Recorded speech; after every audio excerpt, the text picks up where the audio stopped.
बिस्मिल्लाहिर्रहमानिर्रहीम। अस्सलाम वालेकुम स्टूडेंट्स, उम्मीद है तमाम स्टूडेंट्स खैरियत के साथ होंगे जी। और 9 class physics unit number 3 dynamics का आज आप मेरे साथ देखोगे जी अपना topic number 3.2 Newton's laws of motion. हमें पता है कि न्यूटन के बेसिकली हमारे पास 3 इंपॉर्टेंट लॉज हैं फिजिक्स में जो कि बहुत वैल्यूएबल हैं। फिजिक्स जो है वो इसी के ऊपर बेस है, बेस ऑफ द फिजिक्स है हमारे पास न्यूटन्स के जो ये 3 लॉज हैं। और आज इस लेक्चर में हम डिस्कस करेंगे जी सबसे पहले Newton first law of motion. जो न्यूटन का पहला लॉ है वो किसके साथ डील करता है? अगर शॉर्टली इसका इंट्रोडक्शन देखें तो ये हमारे पास डील करता है जब कोई बॉडी या तो रेस्ट पे हो, रेस्ट पे अगर है तब कैसे डील करता है ये वाला लॉ। उस न्यूटन ने इसके बारे में क्या जो है वो ऑब्जर्व किया, इसके बारे में क्या उसने कंक्लूड किया, ये सारा कुछ। और अगर हमारे देखते हैं कि जब बॉडी रेस्ट के बाद किसी स्टेट ऑफ मोशन में जाती है और वो स्टेट ऑफ मोशन हमारे पास कौन सी होती है? यूनिफॉर्म मोशन होती है। तब उसके ऊपर यानी कि क्या फोर्स एक्ट करती है या नहीं करती, ये सारा जो प्रोसीजर है, ये सारा जो कॉन्सेप्ट है न्यूटन के पहले लॉ में बताया गया है। दूसरे लॉ में हमारे पास एक्सेलरेशन और फोर्स और मास का रिलेशन आ जाता है। और थर्ड लॉ में हमारे पास आता है जी एक्शन एंड रिएक्शन। तो पहला लॉ देखते हैं, ये आपका है जी बुक का पेज नंबर 59, मोमेंटम के टॉपिक से बिल्कुल नीचे से स्टार्ट होता है। 2 Newton's laws of motion. Newton was the first to formulate the laws of the motion known as Newton's laws of motion. Newton's first law of motion. First law of motion deals with bodies which are either at rest or moving with a uniform speed in a straight line.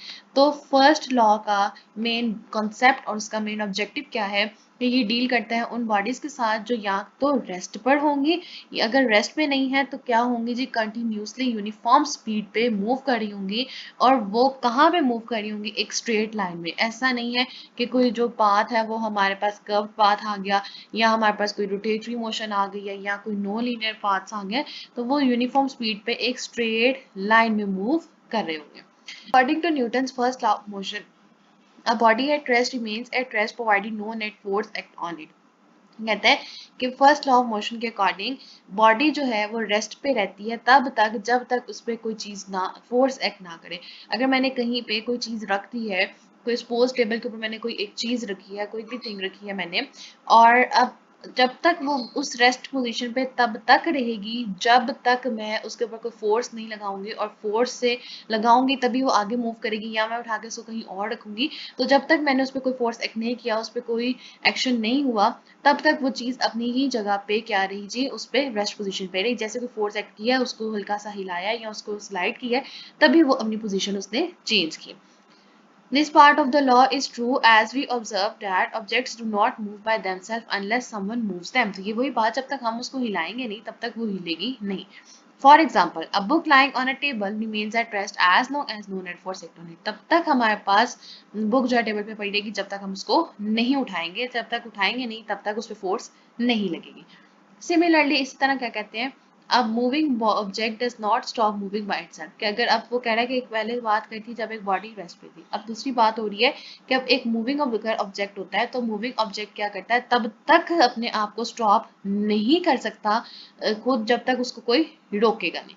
A ball rolled on a rough ground stops earlier than that rolled on a smooth ground. अब वो कह रहा है कि ये MCQ भी mark करेंगे आप कि ball rolled on a rough ground stops earlier than that rolled on a smooth ground. It is because अब क्यों, अब बॉल जो है वो रफ ग्राउंड पे स्टॉप क्यों जल्दी होती है देन द स्मूथ ग्राउंड? इसकी रीजन क्या बता रहा है? Because rough surfaces offer greater friction. Rough surface में क्या होती है? फ्रिक्शन ज्यादा होती है। रफ सर्फेसिस पे जल्दी स्टॉप हो जाएगा। स्मूथ सर्फेस में क्या होता है? फ्रिक्शन क्या होती है हमारे पास? जो है वो लेस होती है, तो इसकी वजह से वो कंटिन्यूसली मूव करता रहता है।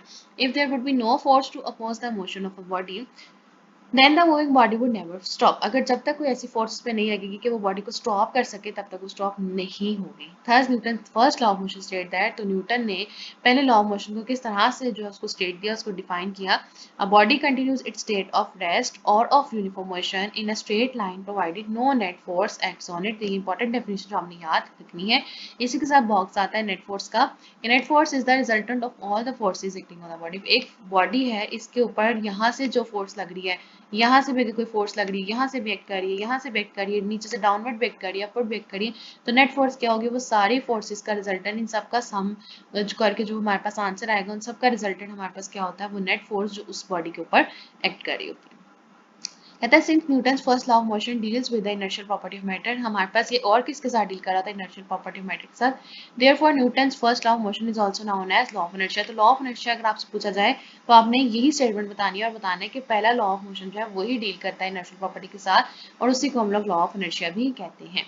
वी हैव ऑब्जर्व दैट, हमने ऑब्जर्व किया, एक और एग्जांपल आपको बता रहा है कि that passenger standing in a bus fall forward when its driver applies brake suddenly. हम अपनी गाड़ी में भी जा रहे हो या बस में भी जा रहे हो तो जब एकदम सडन ब्रेक लगाई जाती है, फौरी तौर पे इमरजेंसी ब्रेक लगाई जाती है, तो हम लोगों की जो बॉडी है वो आगे की तरफ पुश होती है, हम लोग फॉरवर्ड मूव कर जाते हैं।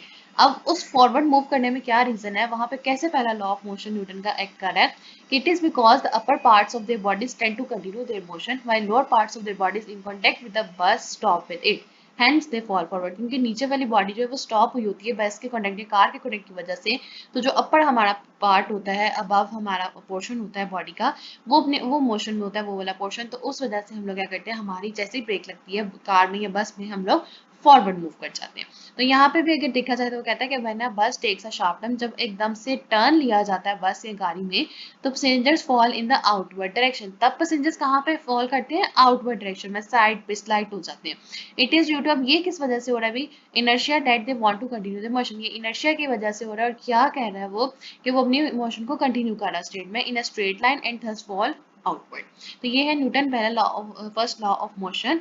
और इसमें आपने जो बेसिक चीजें आपने याद रखनी है शॉर्ट पॉइंट ऑफ व्यू से, वो आपकी क्या डेफिनेशन है, नेट फोर्स क्या होती है, पहले लॉ ऑफ मोशन का मेन कॉन्सेप्ट क्या है, कौन सी बॉडी के साथ ही डील करते हैं, रेस्ट के साथ मूविंग और दूसरी मूविंग के साथ, मूव कब करनी हो जब यूनिफॉर्म स्पीड के साथ। उसमें आपने एग्जांपल दे देनी है, ये जो आपने यहाँ पे पढ़ी है, जब तक टेबल पे बुक पड़ी है, जब तक उस पर कोई फोर्स एक्ट नहीं करेगी तब तक वो बुक अपनी जगह से जो है वो कहीं पे चेंज उसकी पोजीशन नहीं होगी, तब तक जब तक उसको कहीं पोजीशन चेंज करने के लिए उस पर फोर्स अप्लाई नहीं की जाएगी।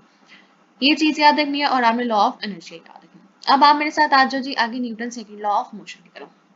Newton second law of motion में हमारे पास कुछ डेरिवेशन कॉन्सेप्ट आता है और वो भी देख लेते हैं। वो भी बहुत इजी है, अगर आपको डेरिवेशन का के जो एक इनवर्स और डायरेक्ट रिलेशन समझ आ गया तो उसी से आपने क्या निकाल लेनी है, अपनी स्टेटमेंट निकाल लेनी। कहते हैं Newton second law of motion deals with the situation when a net force is acting on a body. अब सेकंड लॉ ऑफ मोशन कब डील करता है ये वाला न्यूटन का, when a net force is acting on a body, जब net force body पे act कर रही थी, जब नेट फोर्स का फोर्स उस पर डिपेंड कर रही। क्या स्टेट करता है, When a net force acts on a body, it produces acceleration in the body. जब भी किसी बॉडी पे फोर्स एक्ट करेगी तो वो क्या चीज प्रोड्यूस करेगी, एक्सेलरेशन प्रोड्यूस करेगी बॉडी के अंदर। और वो किस डायरेक्शन में होगी, in the direction of the net force, और उसी डायरेक्शन में ये एक्सेलरेशन प्रोड्यूस हो रही है जिस डायरेक्शन में वो फोर्स एक्ट कर रहा है। अगर फोर्स इस डायरेक्शन में जा रही है हमारी, तो जो एक्सेलरेशन है बॉडी की वो भी इसी डायरेक्शन में आएगी। The magnitude of this acceleration is directly proportional to the net force. कहता है ये जो एक्सेलरेशन है ये हमारे पास क्या है, डायरेक्टली प्रोपोर्शनल है to the net force acting on the body and inversely proportional to the mass. और इनवर्सली प्रोपोर्शनल किसकी है, मास के। तो क्या इसमें हमारे पास क्या कॉन्सेप्ट आया कि जब हमारी किसी फोर्स यानी कि बॉडी पे कोई फोर्स एक्ट कर रही होती है, तो वो फोर्स जो है अब जब एक्ट करती है उस बॉडी के ऊपर, तो वो क्या हमें रिजल्ट देती है, एक्सेलरेशन प्रोड्यूस करवाती है। अब वो एक्सेलरेशन जो प्रोड्यूस हुई है वो उसी डायरेक्शन में आपकी जो है वो प्रोड्यूस होगी जिस डायरेक्शन में आपने फोर्स उस बॉडी पे अप्लाई की होगी। और वो एक्सेलरेशन फोर्स के डायरेक्टली प्रोपोर्शनल है, यानी कि जितनी ज्यादा हम फोर्स अप्लाई करेंगे उतनी ही ज्यादा एक्सेलरेशन हमें मिलेगी। लेकिन इनवर्सली प्रोपोर्शनल है मास के, यानी कि अगर मास कम होगा तो एक्सेलरेशन ज्यादा होगी, फोर्स भी ज्यादा लगेगी। अब एक्सेलरेशन अगर ज्यादा है तो फोर्स ज्यादा है, कब, जब मास कम होगा, क्योंकि मास क्या है जी, इनवर्स एक्सेलरेशन। अब अगर एक्सेलरेशन कम है, एक्सेलरेशन कम कब होगी, जब मास ज्यादा होगा, और जब मास ज्यादा होगा तब फोर्स भी हमारे पास क्या होगी, ज्यादा होगी। ये जो मैंने आपको कॉन्सेप्ट बताया, तीनों रिलेशंस को इकट्ठा करके बताया। अगर वन बाय वन अलग अलग देखें तो वो क्या है कि एक्सेलरेशन डायरेक्टली प्रोपोर्शनल है फोर्स के, यानी कि एक्सेलरेशन ज्यादा तो यानी जितनी ज्यादा फोर्स उतनी ज्यादा एक्सेलरेशन, जितनी कम फोर्स लगेगी उतनी कम एक्सेलरेशन प्रोड्यूस होगी। Acceleration inversely proportional to 1/m, यानी कि मास की इनवर्सली प्रोपोर्शनल है, यानी कि मास जितना ज्यादा होगा उतनी एक्सेलरेशन हमारे पास कम प्रोड्यूस होगी, जितना मास कम होगा उतनी एक्सेलरेशन क्या होगी जी, ज्यादा प्रोड्यूस होगी। तो तीनों को अगर कंबाइन करें, A proportional to F proportional to 1/m, तो वो आपको क्या कॉन्सेप्ट देके जाता है, एक्सेलरेशन ज्यादा, फोर्स ज्यादा, एक्सेलरेशन ज्यादा, मास कम, एक्सेलरेशन भी कम, फोर्स भी कम, और मास क्या होगा तब ज्यादा हो जाएगा। इसको अगर इकट्ठा करते हैं तो हमारे पास क्या बन जाता है, acceleration proportional to F over M. और यहाँ से अगर हम फोर्स की क्योंकि बात करें तो फोर्स का रिलेशन निकालें तो हमारे पास क्या आता है, एफ एम उधर जाके क्या आता है मल्टीप्लाई, तो F proportional to M A. अब हमने क्या करना है, प्रोपोर्शनल को रिमूव करना है। प्रोपोर्शनल रिमूव करने के लिए हमें क्या लगाना पड़ता है, प्रोपोर्शनैलिटी कांस्टेंट। यहाँ पे हमने प्रोपोर्शनैलिटी कांस्टेंट कौन सा यूज करना है, के। तो के पुट करेंगे तो यहाँ पे हमारे पास एफ इक्वल्स टू के एम है।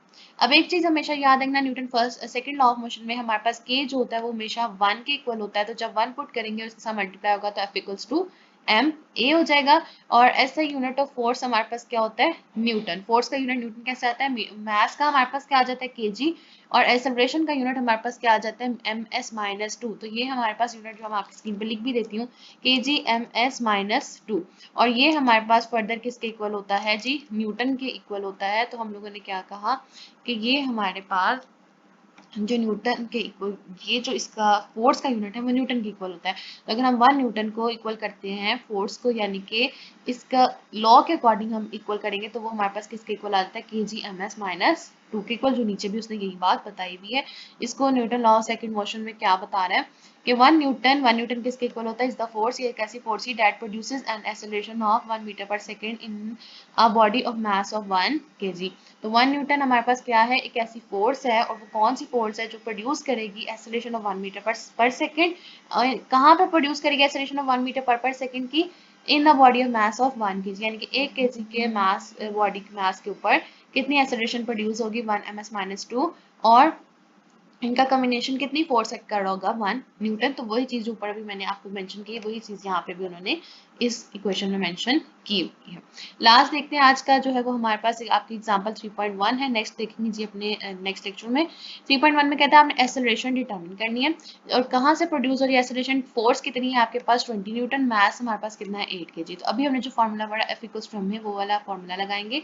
तो एफ इक्वल्स टू एम में फोर्स कितनी है 20 न्यूटन और मास है हमारे पास 8 के जी, 20 ओवर 8। तो हमारे पास आंसर क्या आ जाता है, acceleration equal to 2.5 M S minus two. Acceleration produced by the force is 2.5 M S minus two. तो ये था जी आज का lecture example number 3.2 3.3 mass and weight and Newton third law of motion. हम लोग अपने नेक्स्ट लेक्चर में डिटेल के साथ डिस्कस करेंगे।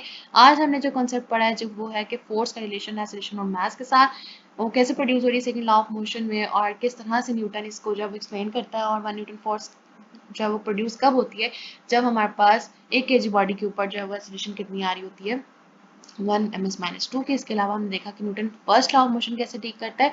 और मुझे उम्मीद है कि आप लोगों को आज का लेक्चर जो है वो अच्छे तरीके से समझ भी आ गया होगा। इनकेस कोई क्वेश्चन है, क्वारी, आप कुछ भी पूछना चाहते हैं तो आप नीचे कमेंट कर सकते हैं।